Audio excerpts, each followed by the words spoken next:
네, 미국과 중국은 어떻게 다른가? 백신과 인공지능에 대한 미국과 중국의 차이에 대해서 이야기해 보려고 합니다.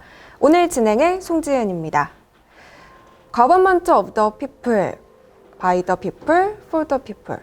Government of the corporation, by the corporation, for the corporation. Government of the party, by the party, for the party. 국민에 의한, 국민을 위한 정부.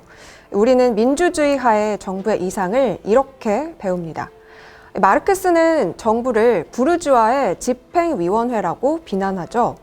그는 정부를 기업이 지배하며 기업의 이익에 종사하는 집단으로 격화시키는 거죠. 그리고 레닌, 마오쩌둥 등은 정부와 사회를 당의 정부로 만들어버립니다. 사회를 당의 세포 조직으로 장악한다. 이런 컨셉인 거죠. 이런 이데올로기를 다 한물간 이야기로 취급되었었습니다. 소련이 붕괴되고 사회주의가 사라졌고 세계의 모든 정부는 민주화되고 비슷한 가치를 공유하게 될 것이다. 그런 낙관주의가 수십 년을 지배해왔죠. 그러나 지금 중국이 부상하고 미중 패권 갈등이 시작됨에 따라서 국가론이 다시 부상하고 있습니다. 이 국가론이 근본적인 이슈가 되는 건 실용적이고 실질적인 이유 때문입니다. 예를 한번 들어볼까요? 백신의 개발 주체는 누구인가? 기업이 주체, 정부는 서포터. 이게 바로 미국인 거죠. 반면에 국가가 주체, 기업이 서포터. 이게 중국입니다. 백신은 임상 실험 과정에서 자원자를 필요로 합니다. 그 자원자를 동원하는 방식이 기업과 개인의 계약인 미국과 군대까지 동원해서 피실험자를 확보한 중국. 국가 간의 차이가 백신 개발 과정에서도 차이를 만든 겁니다.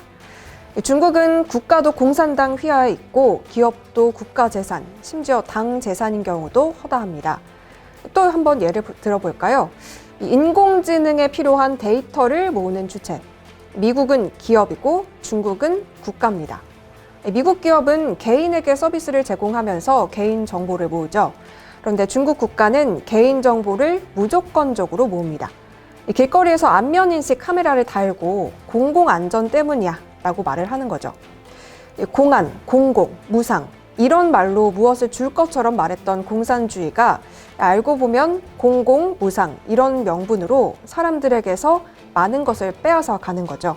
착취가 경쟁력을 만든다. 무서운 말이지만 사실입니다. 이윤을 높이거나 가격을 낮출 때 우리는 임금을 삭감한다거나 노동 강도를 높일 수가 있겠죠. 제대로 된 노동관계법이 없으면 노동자는 제대로 된 대가와 처우를 못 받고 착취당할 수도 있습니다. 맞는 말입니다. 착취하는 기업과 착취하지 않는 기업은 다른 조건이 엇비슷하다면 당연히 착취를 하는 기업이 이기겠죠. 자, 그럼 대단히 좌파적인 이 명제를 현실 세계로 한번 가져와 보겠습니다.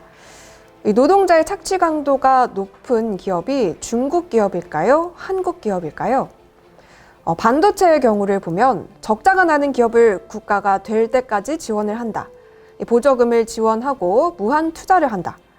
천하의 삼성전자라도 이 중국이 반도체 산업에 무한 보조금과 투자로 육성을 한다면 곧 따라잡히지 않을까요?